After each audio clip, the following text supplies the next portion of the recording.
ua whaawhetai, ua sililo alofa mai, ua whaiaia umata mawhai, ta whaamanu aine, e ua whaawhetai, ua whaamanu. Ua whai mauso Yesu, e olaia u e whaababau, ta whaamanu ainei. Se whina ngalo e awai, ua whaiaia umata mawhai, ele o a uana o oe, ta whaamanu aine, e ua whaawhetai, ua whaamanu, ua whai mauso Yesu, e olaia u e whaababau, ta whaamanu ainei. Le nei ta le to e whewhe ai, aina walo whaia te oe, ma wala au e lo uta mai. Ta whaamanu aine, e ua whaawhetai, ua whaamanu, ua whai mauso Yesu, e olaia u e whaababau, whaababau ta whaamanu ainei.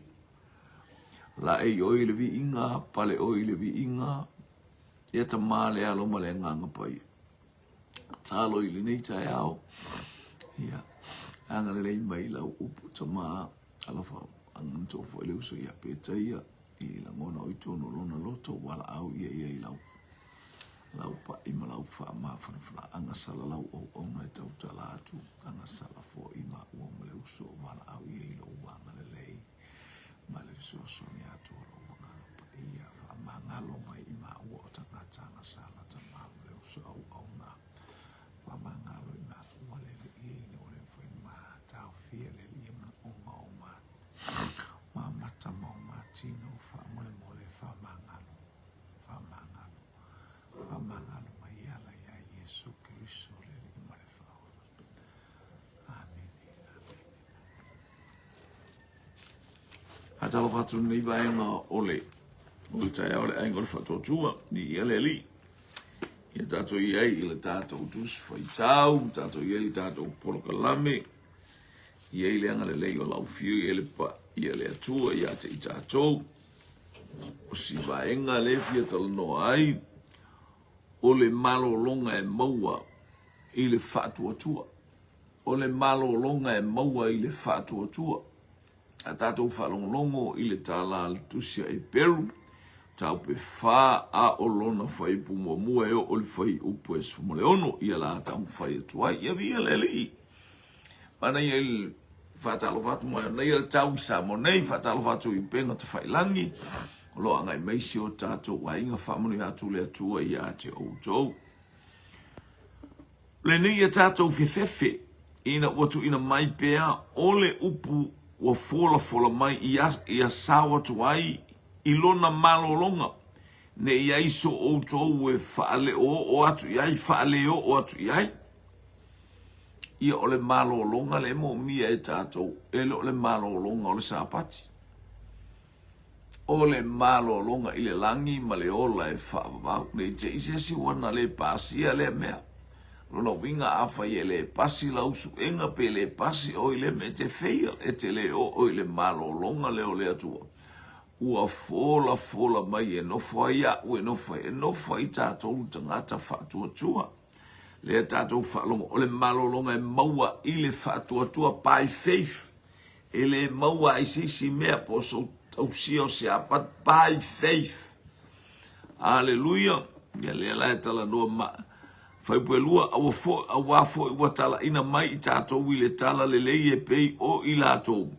A ua le au ngale upuna latou whaalongolongo ia ina ua le wha tatawina ma le whaatuatua i e na whaalongolongo ia we na whaalongolongo le whiangenga tuai le whaalongolongo ma le matau le whaalongolongo ia ma le fefe le whaalongolongo ma le mea uma matau o le ia te i tātou le hallelujah le matau i le atua mo lo tātou wava i le atua me ngao i le atua ana i le atua ia o le pi o le whaalongolongo le tue whaalongo au wafoi ua tala ina mai i tātou i le tala le e pei o i lātou a ua le au ngale upuna lātou whaalongolongo i ai ina ua le whaatatawina ma le whaatuatua i e ua whaalongolongo i ai ele masisi na whaatuatua ele malama tangata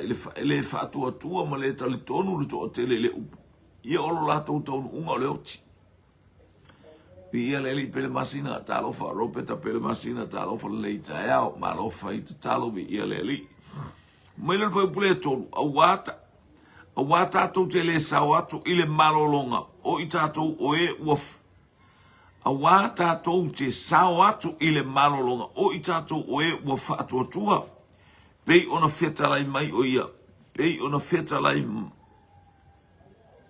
mai o ia pei ona outau to ilo wita la to tele sawatu lava ilo malolonga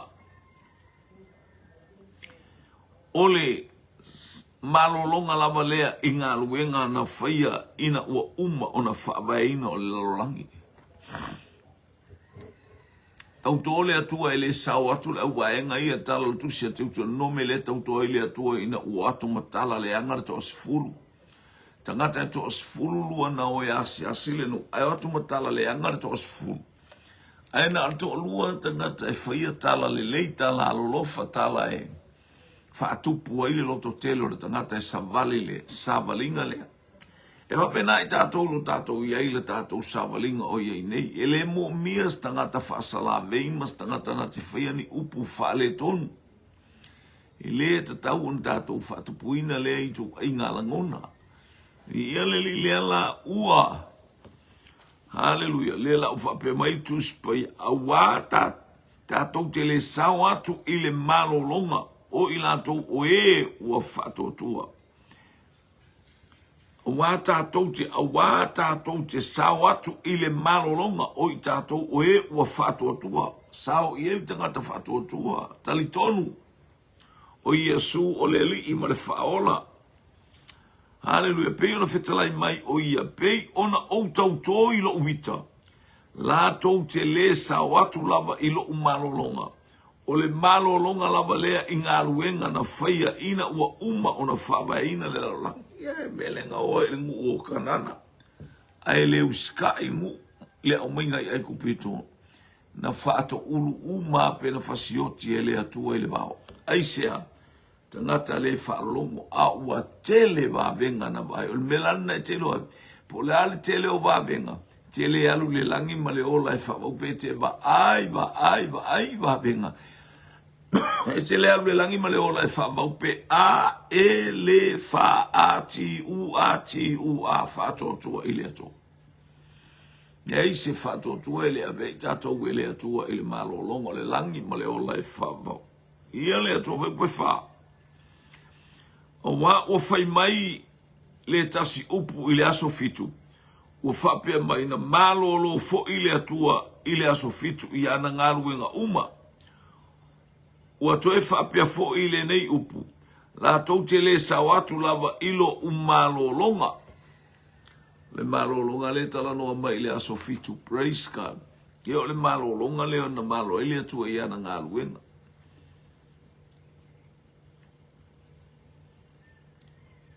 Hallelujah. Ua toe whapea fo i le nei upu. ua toe whapea fo'i I le nei upu. La tau te le sa watu lava ilo umalolonga o le nei, ua tuina mai pea ona ia sa watu o le nei. Haleluia, foi pe lima, ua toe whapea mai fo'i I le nei upu, la tau te le sa watu lava ilo umalolonga, ele o tala noi se au sa pati. Haleluia, o le tala noa I le malolonga o le atua tātou te malolo ai te ngata talitonu I le atua I le langi ma le ola e whaavavau. O le nei ua tuina mai pea ona o ia sawatu iai, o isi mona ua le sawatu iai, o na mua I tala ina iai le tala le lei, ona o le whaalongo tata. Ia tangata ia le na theoti mai le savalinga whaalonga tata tangata. Ona toe tupo ai lea o ia I le tasi aso, I lana na fetalai mai ia tavita, o le aso nei, ina ua mawae o ia tausanga e tele. Pei ona fetalai mai ia, fetalai mai, o le aso nei a fai tau te whaalongo ai I lo usi ufonga. Aua tau te whaamaa ai o tō loto. Wa tātou la ngona re si ufonga o le atua. Wa tātou I loa re si ufonga le atua. Le a fetalai mai le upo le atua. Wa tātou I loa na le tātou whaitau. Ai sili le la ngona o tātou loto. Ua tatala ina e lea nganga pa ia lea tafa ma lea tafa ma lea tafa o le tuspa ia ina I o tātou malama lama. I le fetalai mai o le atua. Valo pousi ma tālofa, tālofa. Ina ia tātou malama. I le atua mana whamanuianga. Ia le li. For mai ona toe tupo ai lea o ia I le tasi aso. Dana na fetalai mai e tāvita. O le aso nei ina ua mamae o ia tausanga e tele. Pei ona fetalai mai. O le aso nei a fai tau te whaalongo ai I lo usi ufufonga. Aua tau te whaamaa ai o outoloto. Whaalongo le upo le atua. Teling tātou le whaalongo le upo le atua. Au whai alo tātou poto mona tātou wata. Mai tele fwoi mea tātou tele. Iai fwoi te mi tātou tele malama lama. I sa ili le nganga pa ia. O sa ili tangata. Sa ili le nganga pa ia. E tala no fwoi se mana ia. Au lou sa ili le nganga pa ia. Fesoa soni mai. Ona tatala leo whaamurianga le atua moa umo oe maso se tasi. Hallelujah. Whaalongo longo ia fionga le atua fwoi pue valu. Awa ana whao oi o sua ia ila tou I le malolonga. Po ua le toe tu tauina e le atua o se tasi aso. Awa ana whao oi o sua ia te ila tou le malolonga. Le malolonga le fetala ia le atua o aso e ngatai. Ele se malolonga le mele na ave e iosu. Aina ave I le nuku eno nofu ai ina ia whai ai o lato bolanga ma I o lato tausi polo inga le atu. Ai o walau ki kalai kausi se polo inga o ki artu la fono sa. O le la o ta umai ele o ngarue ngartu la fono eke maua ele amio kong. A o lou fa atua tua. Fa atua tua. Hallelujah. Awa ana whao o Yosua ia ila tau le malolonga. Pa ua le toi tauina ele atua o se tasi aso. Wai poto ele fina ngalo le atua. Wa ole nu o le malolonga. A ole ata le mele na. Ata le na ina I o tātou waba aia I whaamanu yanga le atua I le ataimi. Ma le ataimi tala watu lau sunga le whatonu. Manuia le nei tai au I le sumai. Hiva ole nei. Watu ina mai pea ole malolonga whasapati mo tangata ole atua.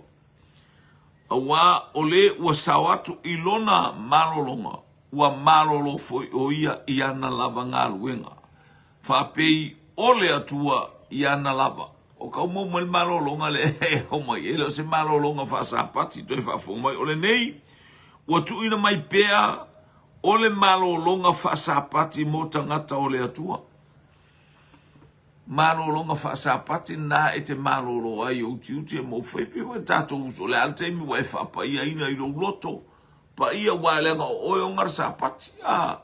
ele pule le sapati ate o te pule le sapati ali tavi ta manu ta lo fali ta ya siado I le li anga le ya tu le tua ile anga mai ole aingo le fa tu io ole nei ua tu ina mai pea le malo longa fa sapati mo tangata o le tua malo e ke malo lo I au e ke le fais fia wa e ngofo le e lo se malo longa la na le tala no I awa ole ua le awa ole ua sao atu ilona malolonga ua malolo foi o ia iana fe iana lava ngalu e nga whapei ole atua iana lava o le kangaka ua sao ile malolonga le ole malolonga le to le langi ma le ola e whapavau haleluia le malolonga le tātou te iai ia tātou sao iai tātou malolo I pei ole atua e lakulo ele kunga mau e moe loa whakarekari le aso e sa oile atua e whangu e tawati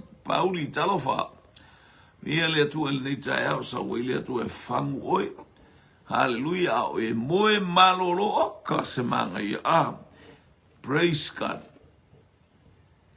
ole nei ina tātou fina wia ina ia sao atu ile na malolonga ile malolonga kau ke sao le langi male ola e whaabau ele o tala noi se malolonga wha sa pati le mele ne iai se tasi e pa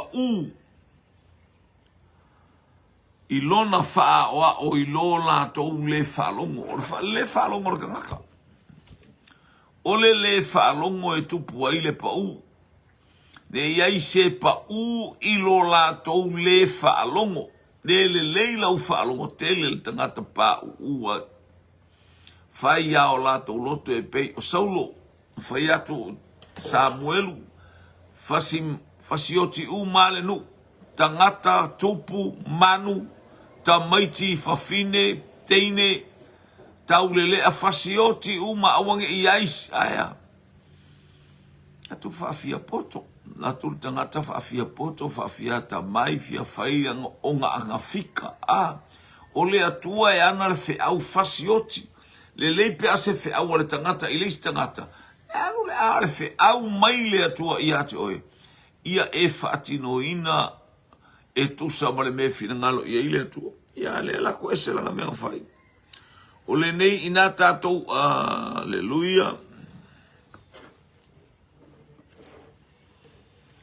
awa ole ua sawatu ilona malolonga ua malolo foi o ia iana lava ngā luenga whapei o le atua o le nei ina tātou fina wia ina ia sawatu ile nā malolonga ele o sawatu sapati sawatu ile malolonga aleluia ua tāpena ele atua mo I tātou te malolo le leiai haleluia ole langi male ola e whawa ne iai se tasi e pa ui lona whaoa o I lola tou le whalongo I lola tou whalongo longo tā ia il nei pa ui lola tou whalongo tā whalonga tā tangata iana leo mai ei tau le malolonga e pe on taita I mai e Iosua a wā olo ola le fionga le atua selmana ia wa olo ola le fionga le tuolo matuanga lue fo I olo sili fo I lona maai I pelu uma e whaatau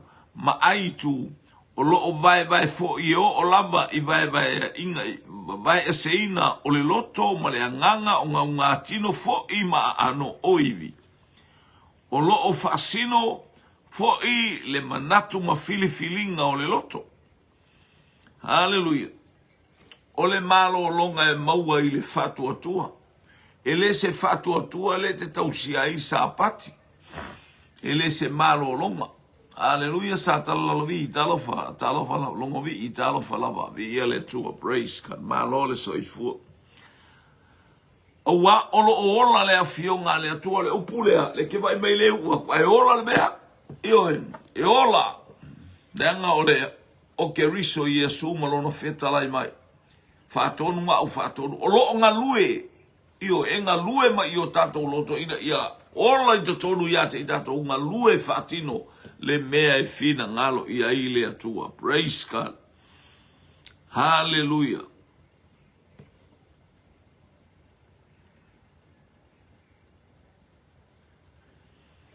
Haleluia. Awa olo ola le afionga le atua olo matuanga lue foi olo sili foi lona mai I pelu uma e fata uma ai tu I ole alko inga pelu le ka wei fika sulu I kongo le mangapa sa ole au nga a kora ka ngaka po le fa inga lue ngai oe ele ma ai nga pelu ele ila I se mea. Haleluia. Leila la tu ya kwa la aka mailis ka ngaka o fai mea ka alo la o kerusiano ngā mea. Amene.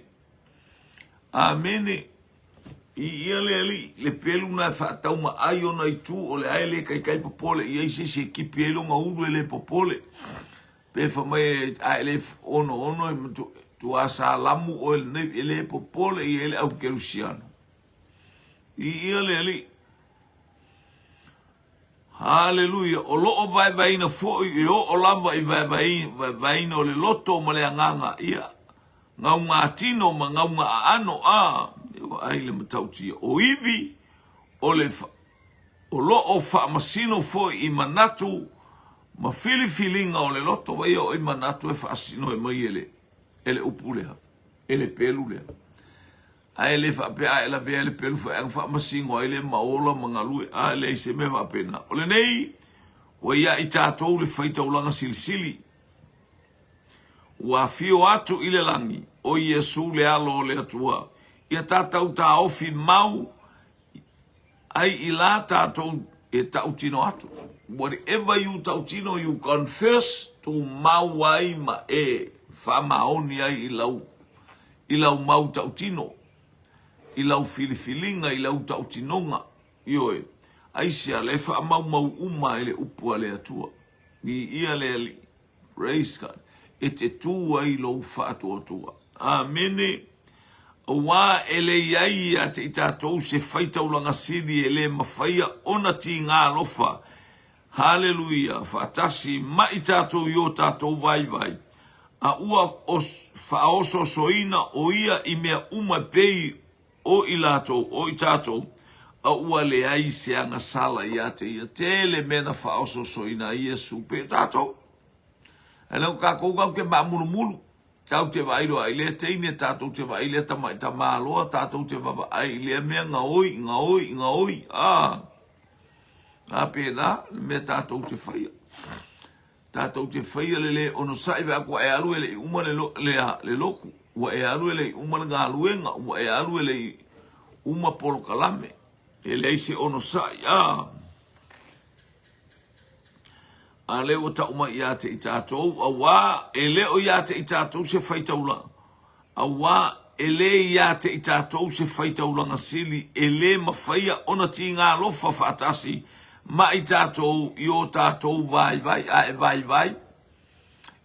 fo I man fai kaulanga sawe io awa ia te itatou le faita ulanga anga le lei ma anga lofa haleluia na te anga le lei mai ia te itatou e tu samalo tatou vai a ua whaoso soina o ia I mea uma pei o itatou a ua le aise anga sala ia te le mea na whaoso soina a Yesu haleluia ai ua le ai lava se anga sala o ilana tautala o lona tino ma mea uma na o ilona soifua sa ia talia mea uma ono le whateita inga ia te itatou ia o tatou tutu I le talitonu ma le whatotua haleluia I le ataimi ma le ataimi fa upule esfu mo le ono o le mea le ia tatou whaalata atu ai ma le whaamalosi le nofo ali I o le alofa tunoa ina ia alofa ina ai o I tatou ia maua ai foi le alofa tu noa e fesoasoani mai I aso